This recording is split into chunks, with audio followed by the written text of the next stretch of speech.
As-tu de la difficulté à dire non quand une personne te demande un service? Quand ton patron te donne des tâches supplémentaires alors que tu es déjà débordé? Que tes enfants te demandent souvent, trop souvent, de garder leur enfant? As-tu de la difficulté à t'arrêter alors que ton corps te dit de le faire? À rester dans une relation alors que tu souffres à l'intérieur de celle-ci, qu'elle ne te convient pas? As-tu de la difficulté à mettre des limites? Dans ce 6e épisode de la 3e saison de La Voix du bien-être intérieur, tu vas découvrir pourquoi, en tant qu'être humain, on a tendance à dépasser nos limites, comment les reconnaître et plusieurs trucs pour enfin apprendre à respecter nos limites.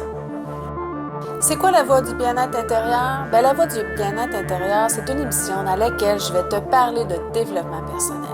Il va être question de bien-être intérieur qui passe par la gestion des émotions, l'estime et la confiance en soi, les relations interpersonnelles, la communication, le lâcher-prise, les croyances qu'on entretient, la spiritualité, les blessures émotionnelles et beaucoup plus encore.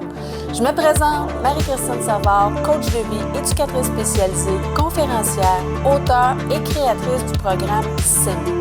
Je suis heureuse de t'accueillir dans ce monde fascinant du développement personnel. Je te remercie de passer ces quelques minutes avec moi. Et c'est parti!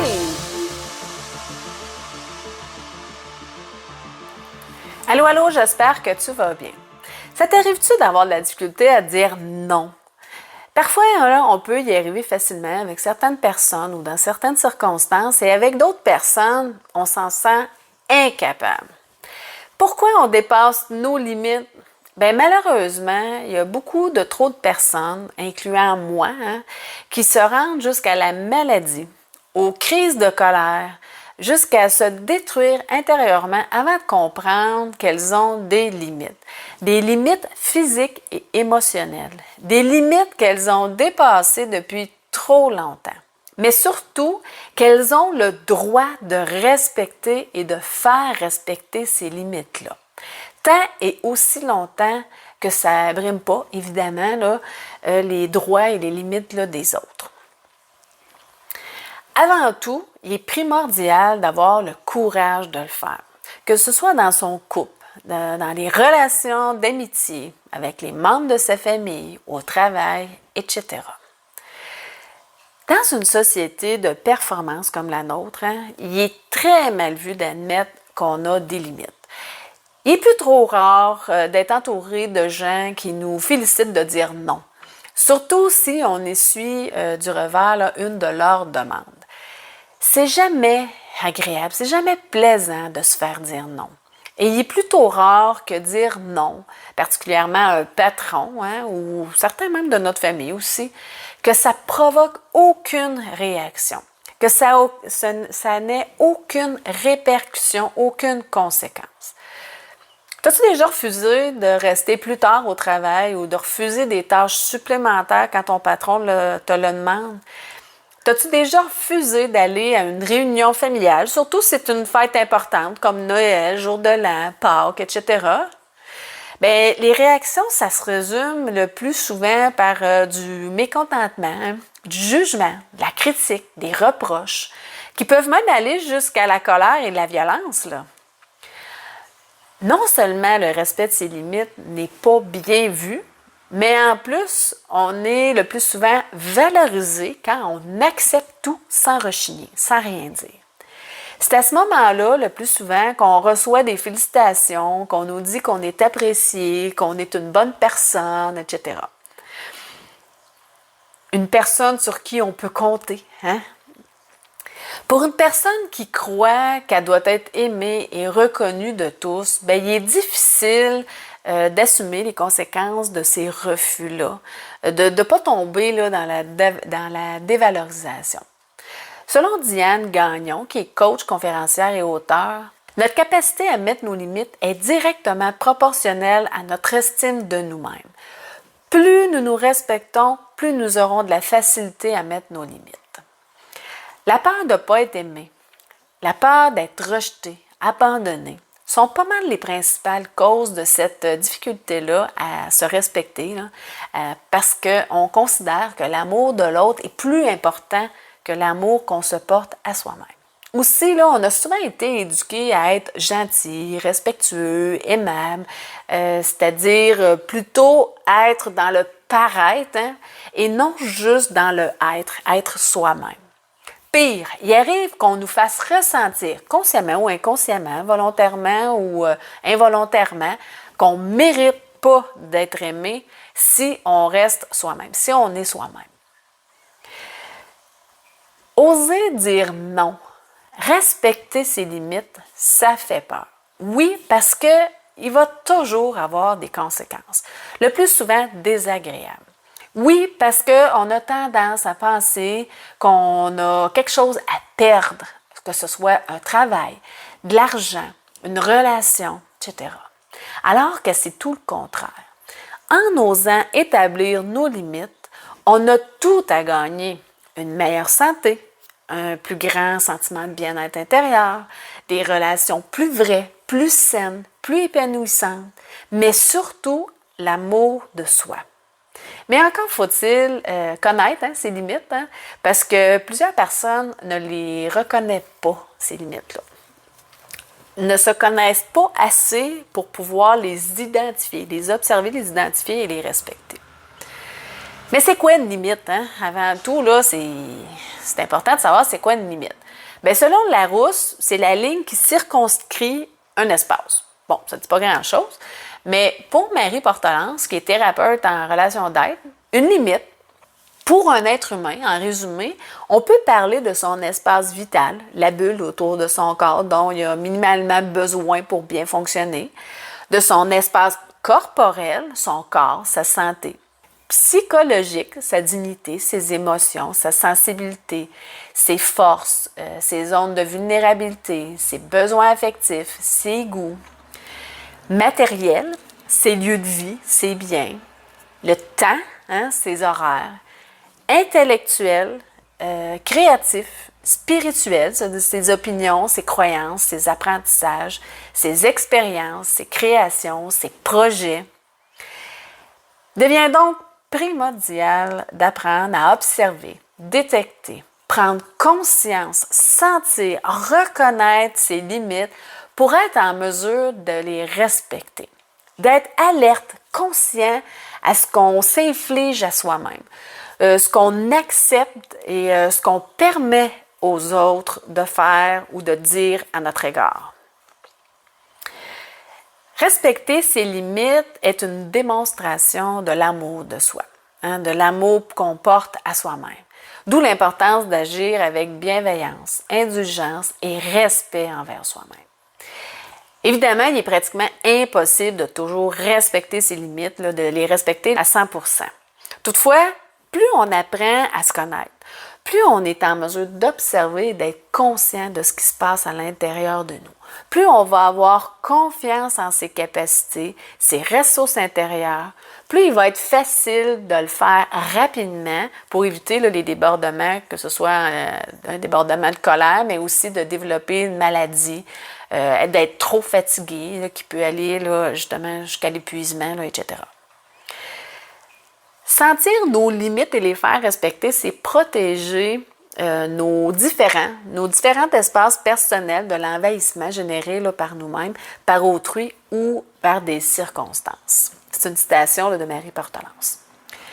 Il peut être difficile de faire la différence entre une limite qui nous empêche d'atteindre un objectif et savoir si on devrait repousser cette limite-là. On parle souvent de dépasser ses limites, de repousser ses limites, mais en réalité, il n'est jamais conseillé de trop dépasser ses capacités pour éviter justement de craquer ou quand on dit craquer, ça peut être par des crises de colère ou développer une maladie ou finir par être épuisé. Par contre, si cet objectif-là est à ce point important pour nous, bien, une solution, ça serait de se donner du temps pour l'atteindre. Il est primordial d'arrêter de se critiquer, de se juger, de se blâmer, de se comparer aux autres et d'accepter seulement que ça se peut que ça nous prenne plus de temps pour atteindre nos objectifs. De plus, plus on va s'accepter, plus nos limites vont se repousser d'elles-mêmes. Hein? C'est quand même drôle parce que plus qu'on va s'accepter, plus nos limites vont se repousser d'elles-mêmes, que ça va se faire tout seul. C'est quand même intéressant. Il y a 8 trucs, je vais te donner 8 trucs pour apprendre à respecter là, tes limites. En fait, évidemment, le premier truc, c'est d'apprendre à dire non. C'est l'étape cruciale pour respecter ses limites. Sans cette capacité-là, cette aptitude-là à dire non, il est impossible d'espérer pouvoir mettre et respecter là, ses limites. Le deuxième truc, c'est d'augmenter sa confiance en soi. Hein? Plus on va avoir confiance en nous, plus ça va devenir facile de mettre ses limites parce qu'on se laisse beaucoup moins influencer par ce que les autres peuvent dire, faire ou penser. Mais surtout, on laisse plus nos peurs, on laisse plus les peurs décider à notre place. Mais pour développer cette confiance en soi-là, il est primordial d'apprendre à se connaître. Il va de soi que si on ne se connaît pas, si on ne connaît pas nos forces, nos capacités, nos limites, nos faiblesses, nos difficultés, il est pratiquement impossible d'observer et de prendre conscience qu'il est temps de faire stop. Si je ne suis pas à l'écoute de ce qui se passe à l'intérieur de moi, je ne vois pas comment je peux faire pour détecter les signaux que mon corps m'envoie qui m'indiquent qu'il est temps d'arrêter. Le quatrième truc, évidemment, c'est d'apprendre à s'aimer. J'ai un merveilleux programme, d'ailleurs, pour t'aider à apprendre à t'aimer. C'est mon programme S'aimer. En fait, c'est quelque chose que j'ai eu beaucoup à travailler moi-même. Et c'est pas pour rien que j'ai créé ce programme-là, S'aimer. Hein. Encore aujourd'hui, il m'arrive de ne pas m'aimer encore assez, même si j'y arrive de plus en plus, parce que le développement, c'est le travail d'une vie. Hein. S'imaginer qu'on règle une problématique, qu'on prend soin d'une blessure et que c'est réglé pour toujours, ou qu'on n'aura plus à travailler sur soi, c'est une grave erreur. C'est à renouveler, à entretenir. Hein? C'est comme une maison. Une maison, elle a besoin d'entretien. Il ne suffit pas de la construire, qu'elle soit, même si elle est neuve, elle a besoin d'entretien pareil. Donc, c'est le cheminement d'une vie, c'est le travail d'une vie. Il va toujours arriver un moment où la vie va nous confronter à une situation pour tester, pour savoir où on est rendu dans notre cheminement. Pour l'avoir expérimenté souvent, puis encore aujourd'hui, et ça m'est déjà arrivé de me dire dans le passé, de dire « Yes, bon, j'ai réglé ce conflit-là intérieur, puis c'est réglé pour toujours. » Pour être confrontée, justement, à nouveau, à ce problème-là, et me rendre compte que finalement, j'avais encore du travail à faire. Comme j'en suis de plus en plus consciente, beaucoup plus consciente aujourd'hui, je suis un petit peu plus vigilante. Et oui, les situations de la vie font en sorte qu'à un moment donné, des fois, je suis capable de reconnaître « Oups, la vie est en train de me tester pour savoir ce que je suis rendue dans ma vie. » Peu importe les sphères de ma vie. Le cinquième truc, c'est arrêter de vouloir plaire à tout le monde. Tu ne peux pas espérer réussir à respecter et mettre tes limites, à dire non, si tu veux faire plaisir à tout le monde. Souviens-toi que tu es la personne la plus importante dans ta vie. Donc, tu es ta priorité. Donc, au lieu de vouloir faire plaisir à tout le monde, fais-toi donc plaisir à toi-même. Quand quelqu'un te demande un service, qui te demande de l'aider à faire une tâche ou peu importe, prends le temps de t'arrêter de te demander si toi, ça te tente d'aider cette personne-là. Si ça te tente de passer du temps avec cette personne-là. Si la réponse est non, eh bien, n'y va pas. Dis non, tout simplement. Tu n'as même pas besoin de te justifier en plus. Tu as juste dire, ça ne me tente pas, c'est tout. Elle va se trouver quelqu'un d'autre de toute façon. Puis sinon, ça ne t'appartient pas.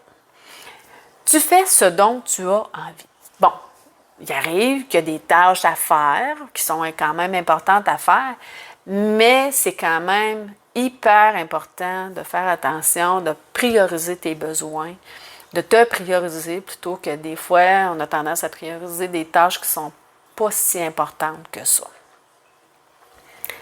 Le sixième truc, c'est de prendre un temps d'arrêt pour se demander « Qu'est-ce que je veux vraiment? Qu'est-ce qui est le plus important pour moi? Quelle est ma priorité ici, maintenant? C'est quoi ma motivation profonde? Parce que ça se peut que parfois, on ait tendance à prioriser des choses qui ne sont pas si importantes que ça, comme je le disais tantôt. Et là, je pense particulièrement au ménage que beaucoup mettent dans leur priorité avant leur besoin de prendre du repos, par exemple. Tu vas me dire, ouais, mais là, il faut bien faire le ménage de temps en temps. Oui, mais si tu te sens hyper fatigué, pour ma part, là, je considère là, que ton besoin là, de te reposer, c'est beaucoup plus prioritaire que le ménage. Le plus important là, quand on fait de l'ordre de ces priorités, là, c'est de s'assurer aussi là, que sa sécurité ou la sécurité là, de quelqu'un d'autre n'est pas en danger. Voilà tout. Quand tu ne fais pas le ménage, il n'y a personne qui est en danger. Là, t'sais. C'est juste, bon, il y a peut-être un peu plus de poussière, il y a peut-être plus de traînerie, là, mais ça ne met pas la sécurité ni de toi ni des autres en danger. Le 7e truc, c'est de prendre un pas de recul pour observer ce qui se passe à l'intérieur de soi. J'observe souvent des gens qui s'étourdissent, qui fuient dans le travail avec des tâches à la maison, les sorties de toutes sortes, des projets, etc. Et qui oublient de prendre le temps de s'arrêter pour observer ce qui se passe à l'intérieur d'eux, d'entrer en contact avec leurs émotions et de prendre conscience de ce qu'ils vivent à ce moment-là. Et oui, je l'avoue, moi aussi, ça m'est déjà arrivé. Je pense que ça nous arrive tous de vouloir s'étourdir pour éviter de ressentir, mais il arrive un temps où, si on ne prend pas un pas de recul pour observer ce qui se passe à l'intérieur de nous, bien, notre corps, lui, va nous envoyer des signaux. Et si on ne l'écoute pas, bien, notre corps, lui, va crier de plus en plus fort jusqu'à ce qu'on l'écoute. Comme il m'est déjà arrivé, justement, quand je suis tombée en arrêt de travail, quand j'ai été en arrêt de travail là, pour épuisement. Je n'ai pas écouté mon corps et, évidemment, il m'a obligée à arrêter pour prendre soin de moi. Finalement, bien, c'est d'affronter ses peurs. Peur de déplaire, peur de perdre une relation toxique, peur de blesser l'autre, peur d'échouer, là, etc. En résumé, plus on apprend à se connaître, plus on s'accepte, plus on s'aime, plus il devient facile de respecter et faire respecter ses limites. Se débarrasser de la peur de déplaire, la peur de perdre une relation, son travail, etc., bien, ça facilite beaucoup la tâche. Et on peut le faire en faisant croître là, notre confiance en nous-mêmes. Souviens-toi toujours que tu es la personne la plus importante dans ta vie et qu'il est primordial d'apprendre à te respecter si tu désires être bien à l'intérieur de toi, dans tes relations avec les autres, au travail, etc. Tout part de nous. Donc, si on veut se faire respecter, bien, c'est important de se respecter soi-même. Voilà, c'est déjà tout. Est-ce que tu te considères chanceux, chanceuse, toi, dans la vie, ou au contraire, tu penses que tu es malchanceux, malchanceuse et que les meilleures choses arrivent seulement aux autres et que les pires choses n'arrivent seulement à toi? Bien, bonne nouvelle, il existe des moyens pour devenir chanceux dans la vie. Et oui, et c'est ce que tu vas découvrir dans le 7e épisode de la 3e saison de La Voix du bien-être intérieur. C'est un rendez-vous. Maintenant, je t'invite à une conférence gratuite, 3 prisons émotionnelles chez l'être humain. Et oui, une conférence de 1h15 environ, complètement gratuite, dans laquelle tu vas découvrir 3 prisons émotionnelles chez l'être humain. Aussi, tu vas sûrement enfin comprendre ce qui te bloque pour aller vers ce que tu veux vraiment, ce qui t'empêche de te sentir bien à l'intérieur de toi, d'être en paix avec toi-même et les marches vers la libération de ces prisons intérieures-là. C'est un rendez-vous. Pour t'inscrire et avoir un accès direct à la conférence gratuite, il te suffit de cliquer sur le lien que j'ai mis là, juste en dessous et de confirmer ton inscription à partir du courriel que tu vas recevoir. C'est important, sinon tu ne pourras pas avoir accès à la conférence. Vérifie aussi là, tes courriels indésirables au cas où le courriel aurait atterri là. Sur ce, je te souhaite une excellente journée. Prends soin de toi et je te dis, aime-toi. Bye bye.